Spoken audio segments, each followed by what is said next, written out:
महाराष्ट्रातील महिलांच्या संघर्षमय यशोगाथा पुढे आणणारा एक नंबर न्यूज चॅनल म्हणजेच श्री राधिका न्यूज चॅनल.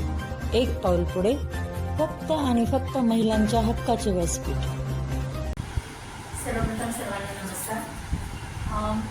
आता इकडे तिकडे बघितलं तर मातृदिन हा सोहळा साजरा करण्यात येणार आहे आणि 11 मे रोजी मातृदिन आहे.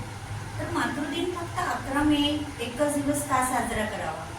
महिलांना तर नेहमीच मातृत्व हे तर अमर आहे. प्रत्येक महिलेला ते मातृत्व आहे. तर ती माता म्हणून या जगात आपल्याला जन्माला आणते. तर अशीच एक माता आपल्यामध्ये आहे, अर्चनाताई. तर जाणून घेऊया अर्चनाताईंकडनं मातृदिनाबद्दल काय काय विशेष आहे. अर्चनाताई, तुमचा नमस्कार. कशा आहात तुम्ही? मजेत.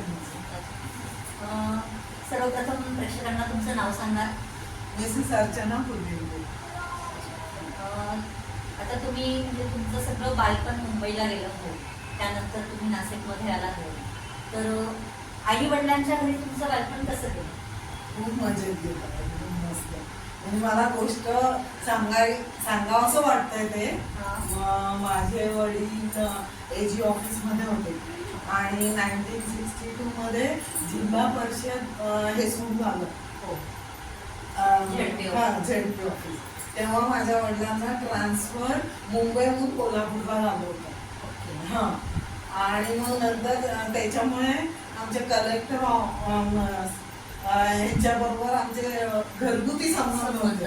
यायचं जायचं आम्ही एकमेकांच्या घरी, असं खूप छान. सुरुवातीपासूनच तुम्ही म्हणजे मिनिस्टर लोकांचं असं जर म्हटलं तर त्यांच्यासोबत तुमचं उठणं बसणं झालं होतं एज्युकेशन. आणि तुमचं एज्युकेशन कसं? आणि मग मेन सांगायचं म्हणजे मी अजून 7-8 वर्षाचीच होते म्हणजे जेव्हा मी कोल्हापूरला होते. मी म्हणायचे की कलेक्टर अंकल जर तुम्हाला IAS कलेक्टर व्हायचंय. आणि त्या एज मध्ये मला स्वप्न ते होतं की मला कलेक्टर व्हायचंय. तर म्हणजे प्रत्येकाचं एखादं विश असतं की आपण मोठं झाल्यानंतर काहीतरी व्हावं. हा माझा पुढचा प्रश्न होताच. तुमच्या एज्युकेशन नंतर माझा तोच प्रश्न होता की तुम्ही मोठं झाल्यानंतर तुम्ही काय व्हावं अशी तुमची मनात इच्छा होती. म्हणजे मला सांगायची गोष्ट म्हणजे तेव्हा TV नव्हतं, इंटरनेट नव्हतं, पण त्या अंकलचं एक वैभव पाहून कलेक्टर IAS कलेक्टर व्हायचंय मला असं. म्हणजे त्यांना बघून तुमच्या मनात ती इच्छा निर्माण झाली. आणि आमच्याकडे पण ऑफिस थ्रू जीप होती, पण ते कलेक्टर काकांचं एक वेगळं प्रेस्टिज होतं. हे काय बरं वैभव पाहून ते मी IAS म्हणणार कलेक्टर नाव आहे, त्यामुळे त्या नावामुळे आपणही ते नाव कुठेतरी कमवावं अशी मनाची इच्छा होती. तर मग तुमचं ज्यानंतर म्हणजे तुमचं एज्युकेशन कम्प्लीट झालं, लग्न झालं, नंतर तुम्ही सासरी आले, बरोबर. नवीन म्हणजे आता तुम्ही जेव्हा सासरी आलात त्यावेळेच्या गोष्टी अशा होत्या की मुलीला लवकर बाहेर पडू देत नव्हतं. तर मग तुमच्या बाबतीत काय घडलं? आमच्या बाबतीत म्हणजे खूप डिफरन्स. मी लग्न करून नाशिक रोडला आले. पाण्याचा प्रॉब्लेम म्हणजे फक्त पावसाळ्यात घरात पाणी येत होतं, नाहीतर खड्ड्यातून एकाने काढायचं, एकाने आतमध्ये न्यायचं. म्हणजे परिस्थिती एकदम विपरीत होती. खूप अगदी. म्हणजे आई वडिलांच्या घरी जसं होतं तसं इकडे सासरी नव्हतं. पण रिलेशन मध्ये होतं आणि बँकेत सर्व्हिसला होते, त्यामुळे. पण मग त्यानंतर तुम्हाला असं कधी जाणवलं नाही का की जसं तुम्ही स्वप्न बघितलं होतं तर मग त्या स्वप्नापूर्तीकडे आपण काहीतरी पाऊल उचलावं असं तुमच्या मनात कधी आलं? म्हणजे आता जबाबदारीच इतकी आली, सासरे सासू आणि हा असा पाण्याचा प्रॉब्लेम वगैरे, आणि आपलं नाशिक तीर्थक्षेत्र आहे तर येणं जाणं असायचं. त्यामुळे मग स्टॉप केलं करिअर. म्हणजे BSc म्हणजे आलंय ते स्टॉप केलं. त्यानंतर तुम्ही पुढे काहीच केलं नाही. त्याच्यानंतर ट्युशन्स घेत होते. ट्युशन्स घेत होते म्हणजे मराठी मीडियम. मला सांगायला आवडेल की मराठी मीडियमचे इंग्लिश सब्जेक्ट ज्या आदल्या वर्षी जे बोर्डामध्ये फेल झाले होते ते मी शिकवायला लागल्यावर पास झालेले. Very nice. म्हणजे तुमचा म्हणजे इतका कॉन्फिडन्स वाढला. हो. म्हणजे तसं मी ट्युशन्स वगैरे घेत होते आणि मग नंतर ट्युशन्स मुलं स्कूलमध्ये असेपर्यंत ट्युशन घेतले. मग नंतर लाईफ इन्शुरन्सचं घेतलं, नंतर म्युच्युअल फंड झालं आणि मग त्याच्यानंतर आता सध्या actively star health insurance active आहे. अच्छा. तर मग आता तुम्ही म्हणजे तुमचा जो हा प्रवास आहे तर तुमच्या फॅमिलीमध्ये म्हणजे कसा सपोर्ट, म्हणजे कोणी चांगलं म्हटलं असेल किंवा वाईट म्हटलं असेल. चांगलं खूप लोक कमी म्हणतात पण वाईट खूप लवकर बोलल्या जातात. तर मग असा काही एखादा अनुभव सांगते ना. आता सासरे आसरे असल्यामुळे सगळे देव आमच्याचकडे, त्यामुळे प्रत्येक जे देवाचं असतं सगळे यायचे. मग मी काय करायचे, मुलं यायच्या अगोदर पर्यंत मी सगळं करायचे. आमचं घर आहे त्यामुळे आपण करायलाच पाहिजे. पण मुलं आल्यावर मी दार लावून त्यांचा अभ्यास घ्यायची, कारण मी स्वतः कंटिन्युअस इंग्लिश मीडियममध्ये शिकलेली आहे. त्यामुळे मी त्याच्यात कॉम्प्रोमाइज केला नाही.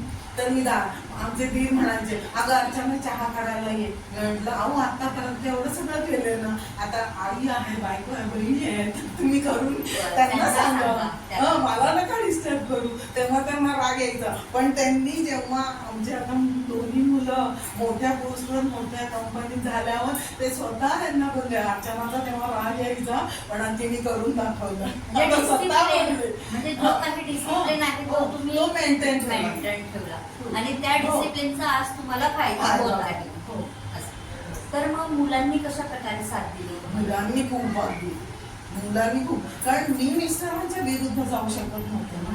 शेवटी एक बाई म्हणून नवऱ्याचं ऐकायलाच पाहिजे, कितीही जरी असलं तरी. पण मुलं आल्यावर मग मी कॉम्प्रोमाइज करत नव्हते. मुलांनी पण भरपूर छान साथ दिली. म्हणजे आज मोठ्या कंपनीत आहे आणि एक मुलगा तर 11 वर्ष सर्व्हिस करून MS करून आलेला आहे अमेरिकेला. म्हणजे त्यांचा बेस पण मी व्यवस्थित घेतला आणि त्यांनी व्यवस्थित मला म्हणजे साथ दिली. मी जे माझं जे एम होतं, मी शिकू शकले नाही पुढे मला जे, पण मुलांसाठी म्हणजे तुमचं स्वप्न तुम्ही तुमच्या मुलांमध्ये पूर्ण कम्प्लीट केलं.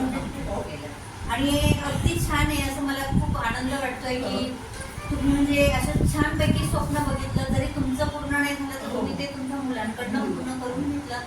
तर आज तुम्ही वयाच्या ह्या टप्प्यावर आहात तरी पण तुम्ही स्टार इन्शुरन्सचं करता. तर ते हेल्थ विषय प्रत्येक महिलांना ते फार गरजेचं आहे. कारण की महिला म्हटले की तिचं कुठेतरी ती खूप इग्नोर करते, काळजी करत नाही. तर तुम्ही स्टार म्हणजे मेडिक्लेम बाबतीत महिलांना काय सजेस्ट कराल? आमचं स्टार हेल्थ इन्शुरन्स मेन म्हणजे 70 वयापर्यंत आहे आणि इतकं चांगलं आहे. सगळ्यांनी म्हणजे त्याच्यात हे करावं. की मला असं म्हणणं आहे की महिलांनी इन्शुरन्स का काढावा,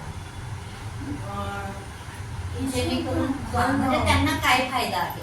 कारण हॉस्पिटलचा खर्च खूप होतो. सामान्य म्हणजे सांगायची गोष्ट, इन्शुरन्स होता आमच्या अलाहाबाद बँकेचं इन्शुरन्स होतं. ह्यांना जेव्हा कोरोना झाला होता तेव्हा 2 लाख खर्च झाला आणि बँकेकडनं फक्त 75,000. किती डिफरन्स. मग असं तसं हा स्टार हेल्थ इन्शुरन्स म्हणजे पूर्ण चांगलं व्यवस्थित. तर जसं म्हणजे तुमच्या मैत्रिणींमध्ये तुमचा विरंगुळा होतो ना, म्हणजे त्यानंतर मग तुमचे जे काही लाईफ आहे तर तुम्ही पहिल्यासारखी परत नॉर्मल पद्धतीने, की जेणेकरून मैत्रिणीमध्ये आल्यानंतर आपल्याला सगळ्या गोष्टी आपण विसरून जातो आणि आपल्यामध्ये जगत असतो. आणि 2-2 वर्षांनी आमच्या बँकेकडनं मिळायचं आणि ग्रुप करून मस्त एन्जॉय केलेलं आहे 2-2 वर्षांनी तेवढं. तसं म्हणजे कसं सगळं होतं, पण एकदम ड्रास्टिक चेंज खूप झालेला होता. एकदम तो प्रत्येक महिलेचा होतो आणि नेहमी आपण बघितलेलं आहे की जसं माहेरी असतं तसं कधी लवकर सासरी मिळत नाही. 100तनं 10 महिला अशा असतील की त्यांना सेम कंटेंट तसं झालेलं असेल, पण 90चं तसं नाही आहे. हे मी आता खूप वर्षापासून बघत आहे, तर ते मला तसं जाणवायला आलेलं आहे. तर तुमचं म्हणजे दोन्ही लाईफ आता स्ट्रगल म्हणजे म्हणतात ना की काही वर्ष तुम्ही तो स्ट्रगलमध्येच घालवला असं म्हणण्यात अर्थ नाही. तर ते तुम्ही घालवलं, त्यानंतर आता एकदम तुम्ही सेट झालेला आहात. तुमची मुलं पण छानपैकी पोस्टिंगवर आहेत, तुमची फॅमिली पण आता वेल सेट झालेली आहे. तर आता तुमची पुढचीही लाईफ आता जसं तुम्ही स्टार हेल्थ सोबत काम करताय म्हणजे तुम्ही तुमचा इन्शुरन्स तर नक्कीच घेतलेला हो. असणार. तर देव ना करो की असं काही परत तुम्हाला हॉस्पिटलमध्ये ऍडमिट होण्याची वेळ येऊ आणि त्या लाईफ इन्शुरन्स एकदम तुमचं पुढचं आरोग्य एकदम चांगल्या पद्धतीने जावं हीच आपल्या सर्वांकडनं देवाकडनं मी प्रार्थना करते. मग आपला ग्रुप आहे ना मस्त यंग राहिल्यासारखं होतं ना. यस, पक्का पक्का तसंच आहे.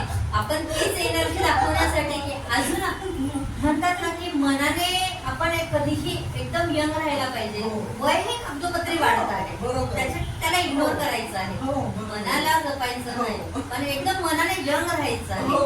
आहे. ऑलवेज स्माइल हा शब्द आपण नक्कीच लक्षात ठेवायचा आहे आणि पुढे चालत जायचं आहे. बाप्पा तुम्हाला एकदम निरोगी आयुष्य देवो हीच त्याच्या चरणी प्रार्थना करते. तुम्ही आलात, खूप छान आपल्या गप्पा झाल्यात, त्याबद्दल खरंच धन्यवाद. छान वाटलं एकदम मस्त.